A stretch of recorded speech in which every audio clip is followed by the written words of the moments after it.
Hi students, welcome to Vemula Saidulu online academy. ఈ తక్కువ సమయంలోనే ఒక క్వాలిటీ సబ్జెక్ట్ అందించాలి, రాబోయే రోజుల్లో మీరందరూ ఒక ఆఫీసర్లుగా ఉండాలనే యొక్క లక్ష్యంతోనే, మనం నమ్ముకున్న విద్యార్థులకి న్యాయం చేయాలనే యొక్క ఉద్దేశంతోనే మన వేముల సైదులు ఆన్లైన్ అకాడమీ మీ ముందుకు వస్తుంది. మన యొక్క యాప్లో PDF ద్వారా ఫుల్ కోర్స్ ఉంది. 2024 టోటల్ కరెంట్ అఫైర్స్ ఉంది. జీకే అండ్ కరెంట్ అఫైర్స్ మీరు కొనుగోలు చేయొచ్చు. Total enough. ఇప్పటికిప్పటి మార్కెట్లో బుక్ వేయలేకపోతున్నాం కాబట్టి అందుకనే ఫుల్ కోర్స్ ఉంది మన యాప్లో. మన క్లాసెస్ కూడా సబ్స్క్రైబ్ చేయండి. ఈ నోటిఫికేషన్లోనే నేను ఒక విజేతగా ఉండాలనే యొక్క లక్ష్యంతో రేపు ఎగ్జామ్లో అడగబోయే ఎక్స్పెక్టెడ్ యొక్క అంశాల ద్వారా ముందుకు వస్తున్నాం. దాదాపు గత 2006 గ్రూప్ 2, 2008 గ్రూప్ 2, 12 గ్రూప్ 2, 16 గ్రూప్ 2, రేపు అడగబోతున్న గ్రూప్ 2 మన పేపర్ మేజర్గా సెప్టెంబర్లోనే తయారైంది. వాటిని దృష్టిలో పెట్టుకొని గ్యారంటీ ఈ టాపిక్ నుంచి అడగబోతున్న బిట్లువి తెలంగాణ రాష్ట్రం యొక్క బడ్జెట్, తెలంగాణ సంబంధించిన ఇతర అంశాల యొక్క కరెంట్ అఫైర్స్ మీద గ్యారంటీ ఈ టాపిక్ నుండి అడిగే అవకాశం ఉంది. ఏది ఎంతవరకు అడుగుతాడు, ఏది ఎంతవరకు కావాలి, ఏది ఎంతవరకు అందించాలి, ఈ మూమెంట్లో మనకు టైం లేదు. కాబట్టి ఒక ఎక్స్పెక్టెడ్ యొక్క ప్రాక్టీస్ యొక్క బిట్లు, ఒక ఎక్స్పెక్టెడ్ యొక్క అంశాలు మేము ముందుకు తీసుకొస్తున్నాం. గ్యారంటీగా వీటిపైన ఫోకస్ చేసే అవకాశం. చూడండి సార్, ఇక్కడ ఈ దేశంలో 4వ అత్యున్నతమైన అవార్డు అండి పద్మశ్రీ అవార్డు. ఈసారి తెలంగాణ రాష్ట్రం నుండి 5 ప్రముఖులకు ఇచ్చారు. వీళ్ళ గురించి రేపు ఎగ్జామ్లో అడిగే అవకాశం ఉంటుంది. ఎవరు ఏ రంగానికి సంబంధించిన వారు, ఈ మధ్య ఈ అవార్డు ఎవరికి వచ్చింది, ఈ అవార్డుతో సంబంధం లేని వ్యక్తి ఎవరు, ఈ టైపులో మనకు అడుగుతున్నారండి బిట్. దాసరి కొండప్ప, ఒక దాసరి కొండప్ప అయిన ఒక చిందు యక్షగానం కళాకారుడు, గడ్డం సమయ బుర్రకథ కళాకారుడు, కెతావతు సోమ్లాలు ఈయన విద్యారంగానికి సంబంధించిన వ్యక్తి, సాహిత్య రంగానికి సంబంధించిన వ్యక్తి కూడా. శ్రీ వేలు ఆనందచారి ఈయన కూడా సాహిత్య రంగమే అండి. కూరెళ్ళ విఠలాచార్య కళారంగానికి సంబంధించిన యొక్క వ్యక్తులండి.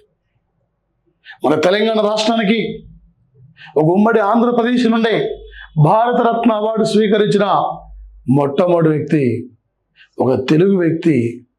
భారతరత్న అవార్డు వచ్చింది మన PV నరసింహారావు అండి. తెలుగు రాష్ట్రాల నుండి PV నరసింహారావుకి ఈ భారతరత్న అవార్డు రావడం జరిగింది. తొలిసారిగా భారతరత్న అవార్డు అండి 3 ఇచ్చారు. రీసెంట్లీ 5 ఇచ్చారు. CV రామన్, శ్రీ రాజగోపాలాచారి, సర్వేపల్లి రాధాకృష్ణ తొలిసారికి ఇస్తే 2024లో Karpoori Tagore, LK Advani, Chowdary Charan Singh, PV Narasimha Rao, MS Swaminathan 5 మహిళలకు ఇచ్చారు, 4 కళాకారులకు ఇచ్చారు, 3 సైంటిస్టులకు ఇచ్చారు, 2 విదేశాలకు ఇచ్చారు, ఒక స్పోర్ట్స్ ప్లేయర్కి ఇచ్చారండి భారతరత్న అవార్డు. తొలిసారిగా 3కి, రీసెంట్ 5కి, మొత్తం 53 మందికి భారతరత్న అవార్డులు ఇవ్వడం జరిగింది. ఈసారి మన తెలంగాణ రాష్ట్రానికి పద్మభూషణ్ ఎవరికి రాలే, పద్మవిభూషణ్ ఎవరికి రాలే, పద్మ అండ్ భారతరత్న అవార్డు 1 పర్సన్కి ఇచ్చారు. PV నరసింహారావు అండి. ఇండియాలో అత్యున్నతమైన అవార్డు భారతరత్న, సినిమా రంగంలో అత్యున్నతమైన అవార్డు దాదాసాహెబ్ ఫాల్కే అవార్డు, సైన్స్లో అత్యున్నతమైన అవార్డు అండి శాంతి స్వరూప్ భట్నగర్ అవార్డు అండి, సైన్యంలో అత్యున్నతమైన అవార్డు పరమవీర చక్ర అవార్డు అండి, సాహిత్యంలో అత్యున్నతమైన అవార్డు జ్ఞానపీఠ అవార్డు అండి. ఇండియాలో ఇక్కడ ప్రధానంగా ఇలాంటి అంశాలపై మన తెలంగాణ రాష్ట్రం నుండి ఎవరెవరికి వచ్చింది, ఏపీ నుండి ఓన్లీ 1 మాత్రమే, డి ఉమామహేశ్వరి మాత్రమే కూచిపూడి నృత్య కళాకారిణి, ఆమెకు మాత్రమే ఇక్కడ పద్మశ్రీ అవార్డు రావడం జరిగింది. అదే ఏపీ నుండి మరో పర్సన్ ఈయన చిరంజీవి, మరో పర్సన్ వెంకయ్య నాయుడు, వీళ్ళిద్దరికీ పద్మ విభూషణ్ అవార్డు కూడా రావడం జరిగింది. వీళ్ళు ఏ రంగానికి చెందిన వ్యక్తులు, వీళ్ళ కళాకారులు, వీళ్ళ గురించి ఎగ్జామ్లు మనకు అడిగే అవకాశం కూడా ఉంటుంది రేపటి పోటీ పరీక్షల్లో ప్రధానంగా. సార్, ఈ క్రింది వాళ్ళని జతపరచమని చెప్పి అడుగుతున్నారు సార్. ఏంటి సార్ ఇక్కడ ఇందులో జతపరచు దాంట్లో రాంగ్ ఉన్న అంశం సార్ ఇక్కడ ఈ అవార్డు రాంగ్. ఒక 2024 సంవత్సరం సెప్టెంబర్ 27 నాడు జాతీయ పర్యాటకం అవార్డులలో ఒక best spiritual wellness award Somasila అనే గ్రామానికి వచ్చింది. దీన్ని తెలంగాణ మాల్దీవ్స్ అని కూడా పిలుస్తుంటారు. నాగర్ కర్నూలు జిల్లాలో ఉన్న సార్. ఈ దేశంలో ఆదర్శవంతమైన గ్రామం అంటే ఉమ్మడి వరంగల్ జిల్లాలో గంగాదేవిపల్లి. ఈ దేశంలో తొలి డిజిటల్ గ్రామ పంచాయతీ అది గుజరాత్ రాష్ట్రంలో ఉన్న సార్. ఈ దేశంలో తొలి సోలార్ విలేజ్ అది మెదేరా సోలార్ విలేజ్ అండి. రీసెంట్లీ ఒక యునెస్కో పర్యాటక రంగానికి ఎంపికైన గ్రామం అంటే దుద్మా రాస్ అనే గ్రామం అండి, ఛత్తీస్గఢ్ స్టేట్. ఇలా కొన్ని విలేజ్లు అండి, వీటిపై ఫోకస్ చేయాలండి. మనం ముఖ్యంగా అండి ఒక బెస్ట్ క్రాఫ్ట్ విలేజ్గా నిర్మల్ అండి, ఈ నిర్మల్కి అవార్డు రావడం జరిగింది. ఉత్తమ పోలీస్ స్టేషన్ అవార్డు అండి రాజేంద్ర నగర్ అండి. ఈ దేశంలోనే ఒక best police station award Rajendra Nagar police స్టేషన్కి రావడం జరిగిందండి. భారతరత్న అవార్డు అండి వంగర గ్రామం అండి. శ్రీ పాములపర్తి వెంకట నరసింహారావు, పివి నరసింహారావు జన్మించిన యొక్క విలేజ్ అండి. ఆయన గ్రామాన్ని ఇక్కడ తీసుకున్న ది ఇన్సైడర్ అనే పుస్తక రచయిత ఈయన మన వచ్చి బాబరీ మసీదుపై దాడి జరిగే నాటికి దేశ ప్రధానిగా ఉన్న యొక్క వ్యక్తి అండి యొక్క శ్రీ పాములపర్తి వెంకట నరసింహారావు అండి. 18 భాషల్లో మాట్లాడిన ఏకైక ప్రధానమంత్రి అండి. ఈ యొక్క భారతదేశ ఆర్థిక వ్యవస్థను ఒక 91 నుండి 90 అంటే 91, 92 మూమెంట్లో భారత ఆర్థిక వ్యవస్థ చిన్నాభిన్నం అయిపోయింది, ఆర్థిక మందం చోటు చేసుకుంది. అలాంటి ఆర్థిక వ్యవస్థను గట్టెక్కించడంలో కీలకమైన పాత్ర పోషించిన వ్యక్తి. మన ఉస్మాన్ యూనివర్సిటీలో వందే మాతరం ఉద్యమంలో ప్రధానంగా పాల్గొన్న వ్యక్తి అండి పివి నరసింహారావు. ఇలా మనకి అవగాహన ఉండాలండి. సార్, ఒక విదేశీ భాషల విశ్వవిద్యాలయం మనకి ఇది హైదరాబాద్లో తార్నాకలో దగ్గర ఉంది. ఒక నల్సార్ యూనివర్సిటీ అండి, ఇది షామీర్పేటలో ఉంది. ఈ మధ్య నల్సార్ యూనివర్సిటీ 21 సంవత్సరాల వార్షిక వేడుకలకి రాష్ట్రపతి ముఖ్య అతిథిగా పాల్గొనడం జరిగిందండి. ఒక ఫారెస్ట్ యూనివర్సిటీ అండి, సిద్దిపేట జిల్లాలో ములుగు వేరు, ఆ ములుగు వేరండి. సిద్దిపేట జిల్లాలో ములుగులో ఉంది. ఫారెస్ట్ యూనివర్సిటీ ములుగులో ఉంది. ఫారెస్ట్ అకాడమీ ఇక్కడ సార్ మనకి దూలపల్లిలో ఉంది సార్. దూలపల్లి వికారాబాద్ జిల్లాలో ఒక national forest academy Uttarakhand capital డెహ్రాడూన్లో ఉన్నదండి. సమక సారక గిరిజన యూనివర్సిటీ అండి, ఇది ములుగు జిల్లాలో తాడువాయిలో నిర్మిస్తున్న యొక్క సంఘటన సార్. ఒక గిరిజన యూనివర్సిటీ అండి. ఒక యంగ్ ఇండియా స్కిల్ యూనివర్సిటీ ఇది ఎక్కడ సార్ అంటే ఇక్కడ వికారాబాద్ జిల్లాలో మీర్ఖాన్పేట. ఈ యూనివర్సిటీ యొక్క చైర్మన్ ఆనంద్ మహీంద్రా, ఈ యూనివర్సిటీ యొక్క కో చైర్మన్గా శ్రీనివాస్ రాజ్ అండి. ఈ మధ్య సెప్టెంబర్లో ఈ యూనివర్సిటీ నిర్మాణానికి ముఖ్యమంత్రి శంకుస్థాపన కూడా చేయడం జరిగిందండి. ఇలా లేటెస్ట్ ఓన్లీ తెలంగాణకు సంబంధించిన యొక్క అంశాలపై ఫోకస్ చేశాడు. అక్కడ తెలంగాణ అంటే ఎకనమీ పేపర్ నుండి కానీ, జిఎస్ పరంగా కానీ, రేపు కల్చర్ నుండి కానీ ఏ టైపులని ఇక్కడ నుంచి అడిగే యొక్క అవకాశం ఉంటుందండి ఈ ఏరియా నుండి. సార్ ఎంత చదువుతుంది ముఖ్యంగా సార్, 2.5 గంటలు ఎగ్జామ్ హాల్లో కూర్చున్నా ఎగ్జామినర్ ఏ టైపులో ఏ బిట్ ఇచ్చినా నువ్వు తిరిగి వెళ్ళాలి సార్. ఈసారి నీ కోసమే సార్ అది ఎగ్జామ్ జరిగేది. అమ్మ అంటే దాదాపు సార్ ఇక్కడ 2016 తర్వాత జరగబోతున్న ఎగ్జామ్ సార్ ఇది. సంవత్సరాల తరబడి ఎంతోమంది విద్యార్థులు కూడా వెయిట్ చేస్తున్న సమయం కూడా రాబోతున్న నేపథ్యంలో నువ్వు ఒక విజేతగా నిలబడాలి, నువ్వు ఒక విజేతగా ఉండాలి. గతంలో ఏ టైపులు అడిగాడు పోయినసారి తెలంగాణ గ్రూప్ 2లో 2016లో 63 బిట్లు జీకే కరెంట్ అఫైర్స్ నుంచి అడిగిన అంశాలు సార్ ఇక్కడ.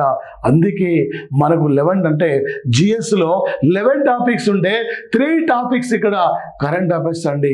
ఒకటి అంతర్జాతీయ సంబంధాలు, రెండోది అంతర్జాతీయ జాతీయ స్థాయిలో కరెంట్ అఫైర్స్, మూడోది రాష్ట్ర స్థాయిలో current affairs, latest technology, current economy, current polity, current geography, ఇలాంటి అంశాలు బేస్ చేసుకొని పేపరే చేంజ్ అయింది సార్. తెలంగాణ యొక్క సిలబస్ ఇక్కడ చేంజ్ అయిన తర్వాత మరి జిఎస్ పేపర్ కూడా చేంజ్ కావడం జరిగింది. జిఎస్ పేపర్ అంటే సార్ చాలామంది ఇక్కడ ఓకే మాకు ఇక్కడ ఎకనమీ పేపర్ ఒక్కడుంటే సరిపోతులే, ఎకనమీ బాగా చదువుకోవాలనుకుంటారు అక్కడ, తర్వాత వచ్చేసి అక్కడ ఉద్యమ పేపర్ అనుకుంటారు. కానీ ఎవరు జిఎస్లో స్టేట్ టాపర్కి 120 కూడా దాటవు సార్. అలాంటి పేపర్ సార్ ఇది. ఒక GK current affairs, English, arithmetic అంటే మెంటల్ ఎబిలిటీ, వీటి పైన మీరు ప్రధానంగా ఫోకస్ చేయండి సార్. ఈ అవకాశం ఇది మళ్ళీ రా సార్. ఈ అవకాశాన్ని మీరు వినియోగించుకోండి సార్. నువ్వు ఒక ఆఫీసర్ ఉండాలి, నువ్వు ఒక విజేతగా నిలబడగలగాలి రేపటి యొక్క అంటే పరీక్షలో సార్ ఇక్కడ. ఓకే ఇవే సార్ ఇక్కడ రేపు ఎగ్జామ్లో ప్రధానంగా అడిగే యొక్క అంశాలు సార్. చూడండి సార్ ఇక్కడ ఈ క్రింది వారిలో సరైన వాటిని గుర్తించమని చెప్పి అడుగుతుంది. 2024 ఫిబ్రవరి 16న కులాల సమగ్ర సర్వేకు తెలంగాణ అసెంబ్లీ ఆమోదిస్తే 2024 నవంబర్ 6 నాడు కులాల సమగ్ర సర్వే జరిగింది, స్టార్ట్ అయింది. ఈ దేశంలో కులాల సమగ్ర సర్వే 1931లోనే తెలంగాణలో స్టార్ట్ అయింది. ఈ మధ్యకాలంలో బీహార్ స్టేట్ ప్రారంభించింది. ఈ మధ్యకాలంలో లాస్ట్ ఇయర్ నవంబర్ 20 నాడు ఏపీలో ప్రారంభించారు. రీసెంట్లీ తెలంగాణ సార్ 2024 ఫిబ్రవరి 28 నాడు తెలంగాణ లైఫ్ సైన్స్ ఎకోసిస్టమ్, ఒక తెలంగాణ లైఫ్ సైన్స్ ఎకోసిస్టమ్ కూడా ఆవిష్కరించారండి. జూలై 23 నాడు ఒక రాజీవ్ గాంధీ పౌర అభయస్థం పథకాన్ని కూడా ప్రారంభించడం జరిగింది సార్ ఇక్కడ. ఒక 2024 సెప్టెంబర్ 27 నాడు తెలంగాణ దర్శిని పథకాన్ని ప్రారంభించారండి. ఏం సార్ అంటే విద్యార్థులకు ఇక్కడ పర్యాటక రంగం మీద వివిధ యొక్క విద్యార్థులకు ఒక సృజనాత్మక శక్తిని కల్పించాలనే లక్ష్యంతో విద్యార్థుల కోసం ఈ దర్శిని పథకాన్ని ప్రారంభించింది. అంతర్జాతీయ పర్యాటకం రోజు సందర్భంగా సార్ ఇక్కడ. ఓకే తెలంగాణ అభివృద్ధి కోసం సమగ్ర ఎంఎస్ఎంఈ విధానాన్ని కూడా ఇక్కడ ప్రారంభించిన యొక్క సంఘటన సార్. రేపు లేటెస్ట్ ఇక్కడ కరెంటు అంటే ఎకానమీ నుండి వీటిని రేపు పోటీ పరీక్షలు మనకి అడిగే యొక్క అవకాశం కూడా ఈ ఏరియా నుండి ఉంటుంది సార్. అది ఓకే చూడండి సార్. రీసెంట్లీ 2024-25 నాడు 2024-25 సంవత్సరానికి జూలై 25 నాడు సార్ ఇక్కడ జూలై 25 నాడు రాష్ట్ర శాసనసభలో బట్టి విక్రమార్క ఆయన బడ్జెట్ను ఇంట్రడ్యూస్ చేయడం జరిగింది సార్. దిస్ ఇయర్ తెలంగాణ యొక్క యాన్యువల్ యొక్క బడ్జెట్ అండి 2,91,000 కోట్ల, 2,81,000 కోట్ల, 2,91,149 కోట్ల, 2,81,169 కోట్లు. అంటే ఆన్సర్ ఇక్కడ ఇలా ఇచ్చిన ఒక్క మార్క్ సార్. సేమ్ మార్క్స్ చూడ ఉద్యోగం రాదు సార్. ఒక్క మార్క్ మీద గ్రూప్ 2 లాంటి ఎగ్జామ్లో 30,000 మంది పైగా ఉంటారు సార్. ఎంతమంది రాస్తూ సంబంధం లేదు సార్. 10 లక్షల మంది రాసిన రేపటి విజేత నువ్వే. ఎవరు నీకు పోటీ కాదు, నీకు నువ్వే పోటీ సార్ ఇక్కడ. అందుకే జాగ్రత్తగా చదవండి సార్. అందుకే ఒక క్వాలిటీ సబ్జెక్ట్ని ఇక్కడ మీరు ఎంచుకోండి సార్. ఇక్కడ ఓకే, మరి ఆన్సర్ ఇది 2,91,159 కోట్లండి ఈ యొక్క తెలంగాణ యొక్క యాన్యువల్ బడ్జెట్ సార్ ఇది. ఓకే, మరొకటి సార్, ఈ బడ్జెట్లో వివిధ అంశాలకు కేటాయించిన యొక్క బడ్జెట్ సార్ ఇది. ఈ క్రింది మనం జతపరచమని చెప్పి అడుగుతున్నాడు సార్ ఇక్కడ. సార్ విద్యారంగానికి సార్ ఇది 21,292 కోట్లు ఎడ్యుకేషన్ సెక్టర్ కేటాయిస్తే, మహాలక్ష్మి ఉచిత రవాణా కింద 723 కోట్లు కేటాయిస్తే, హైడ్రా కోసం ఇక్కడ 200 కోట్లు కేటాయించారండి.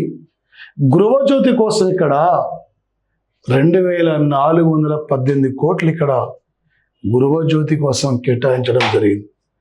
2,418 కోట్లు అండి. 18 ఆర్టికల్ ఉంది, 24 ఆర్టికల్ ఉంది. బంగారం సార్ ఇది 24 క్యారెట్లు అండి. ఇండియాలో 18 రైల్వే జోన్లు ఉన్నాయండి, 18 రైల్వే జోన్లు. మరొకటి సార్, ఈ కింది మనం జతపరచని చెప్పి అడుగుతాం సార్. ఈ బడ్జెట్లో ఈసారి బడ్జెట్లో సార్ ఇక్కడ ఎక్కువ కూడా వ్యవసాయ రంగాన్ని కేటాయించారు సార్. దాంతో పాటు ఇక్కడ మౌలిక సదుపాయాల కోసం కూడా కేటాయించడం జరిగింది సార్. నీటిపారుదల రంగానికేమో 22,300 కోట్లు కేటాయించారు. బీసీ సంక్షేమానికి 9,200 కోట్లు కేటాయించారు. మైనార్టీ సంక్షేమానికి 3,000 కోట్లు కేటాయించారు. ఒక ఎస్సీ ఎస్టీ బీసీ సంక్షేమానికి 17,000 కోట్లు కేటాయించారు. వైద్య రంగానికి 11,468 కోట్లు ఇక్కడ కేటాయించిన సంఘటన సార్. మరొకటి సార్, ఇది ఈ క్రింది మనం జతపరచమని అడుగుతుంది సార్. రేపు తెలంగాణ బడ్జెట్ నుండి గ్యారంటీగా మనకు అడుగుతాడు పోటీ పరీక్షలో. యూనియన్ బడ్జెట్ నుండి, తెలంగాణ బడ్జెట్ నుండి ఏ రంగానికి ఎంత కేటాయించారు, ఈ అమౌంట్ ఏ రంగానికి కేటాయించారు, ఇలా మనకు అడుగుతాడు సార్. వ్యవసాయ రంగానికి కేవలం ఒక 72,659 కోట్లు ఇక్కడ వ్యవసాయ రంగానికి కేటాయించారు. పంచాయతీరాజ్ కోసం 29,816 కోట్లు కేటాయించారు.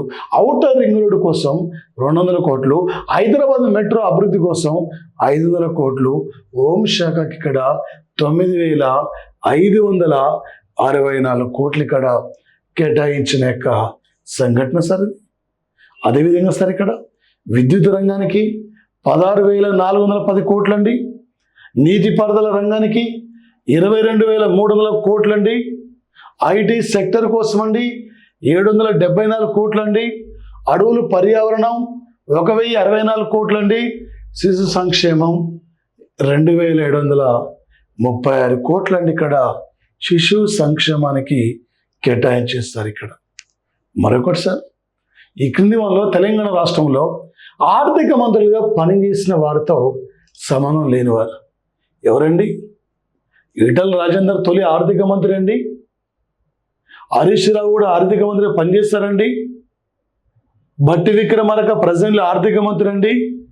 కేసీఆర్ ముఖ్యమంత్రి పదవితో పాటు కొన్నాళ్ళ పాటు ఆర్థిక శాఖ కూడా తన వద్ద ఉంచిండు. నిరంజన్ రెడ్డి నా ఉమ్మడి మహబూబ్ నగర్ జిల్లా అండి. నిరంజన్ రెడ్డి ఇక్కడ వ్యవసాయ శాఖ మంత్రిగా ఉన్నారు. ఇది రాంగ్ అండి. ఇక్కడ ఈ దేశంలో 10 సార్లు లోక్సభలో బడ్జెట్ను ఇంట్రొడ్యూస్ చేసిన వ్యక్తి మొరార్జీ దేశాయ్. బడ్జెట్ అనే పదం సార్ అది. బగెట్ అనే ప్రధాన అంటే పెంచి భాషలో వచ్చింది సార్. మరి ముఖ్యంగా 2000 సార్ ఇక్కడ 2003లోనే ఇండియాలో అంటే వ్యాట్ను అమలుపరిచిన తొలి రాష్ట్రం అంటే హర్యానా అండి. తమిళనాడు అంటే హర్యానా వ్యాట్ను ఈ రాష్ట్రం అమలుపరిచింది. కల్పనా చావ్లా ఈ రాష్ట్రమే. అంటే ఈయన కపిల్ దేవ్ ఈ రాష్ట్రమే. మేల్ అండ్ ఫీమేల్ రేషియోలో చివరి ప్లేసిన రాష్ట్రం ఇదే. చరిత్రలో 3 పానిపట్ యుద్ధాలు జరిగాయి. పానిపట్ ఇక్కడే ఉంది. బేటీ బచావో బేటీ పడావో స్కీమ్ ఇక్కడే లాంచ్ అయింది సార్. 2005 ఏప్రిల్ 1 నుండి ఈ దేశంలో వ్యాట్ అమల్లోకి వచ్చిందండి. వ్యాట్ని మనం ప్రాణసం తెచ్చుకున్నాం. జిఎస్టీ అండి. ఇక్కడ జిఎస్టీ 2017 జూలై 1 నాడు సార్ జిఎస్టీకి మద్దతు పలికిన తొలి స్టేట్ అండి అస్సాం స్టేట్ అండి. ఇక్కడ జిఎస్టీని వ్యాట్ను ఈ రెండింటిని కూడా మనం ఇక్కడ ఫ్రాన్స్ నుండి తెచ్చుకున్నాం సార్. ఎగ్జామ్లో ఏ టైపులో ఏ లెవెల్ అడిగినా మన యూట్యూబ్లో current economy, current polity, Vemula Saidulu current affairs classes కొడితే అన్నీ ఉంటాయి సార్. మీరు మన యాప్లో టోటల్ కోర్స్ ఉంటుంది సార్ 2020 సంబంధించింది. మన యాప్ను కొనుగోలు చేయండి, క్లాసెస్ వినండి. మీరందరూ రేపటి తెలంగాణలో మంచి ఆఫీసర్లుగా ఉండాలన్నదే ప్రధాన లక్ష్యం sir. Thank you guys, thank you.